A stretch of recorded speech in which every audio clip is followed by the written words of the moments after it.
નમસ્કાર દર્શક મિત્રો, સુરત ફર્સ્ટ ન્યૂઝમાં હું મેઘા અગ્રવાલ આપનું હાર્દિક સ્વાગત કરું છું. આપ જોઈ રહ્યા છો સુરત ફર્સ્ટ ન્યૂઝ. સુરત ભાટેનાનો માથાભારે ટપોરી શિવરાજસિંહ ઝાલા સહિતની ટોળકીએ વેપારી પાસે રૂપિયા 1.20 લાખ પડાવ્યા. કાપડનો ધંધો કરવો હોય તો દર મહિને રૂપિયા 50,000નો હપ્તો આપવો પડશે તેમ કહી વેપારીને ચાકુ બતાવી નાણાં પડાવી લીધા હતા. તે ઉપરાંત પોલીસમાં ફરિયાદ કરશે તો જાનથી મારી નાખવાની ધમકી પણ આપી હતી. સમગ્ર મામલે સાલબતપુરા પોલીસે શિવરાજસિંહ તથા તેના ભાઈ રામ ઝાલા અને અન્ય 3 સાગરીતો વિરુદ્ધ ફરિયાદ નોંધી હતી. ત્યારે આજરોજ સાલબતપુરા પોલીસે માથાભારે ટપોરી શિવરાજસિંહ ઝાલાની ધરપકડ કરી આગળની કાર્યવાહી હાથ ધરી છે.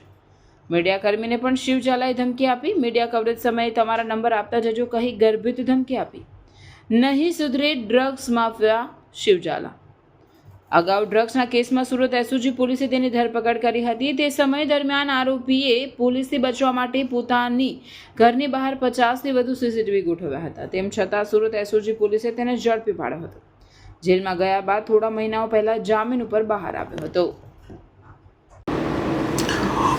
અભિષેક ઉર્ફે રોહન રાજેશભાઈ દેવરે કે જેણે સલાબતપુરા પોલીસ સ્ટેશનની અંદર ફરિયાદ નોંધાવી છે કે 2025 અને 2026 દરમિયાન અલગ અલગ ઘટનાઓમાં ટોટલ 1,20,000 આને પડાવી લીધેલા અને દર મહિને ચપ્પુ બતાવીને 50,000 રૂપિયા એને કાપડનો વેપાર કરવો હોય તો આપવો પડશે.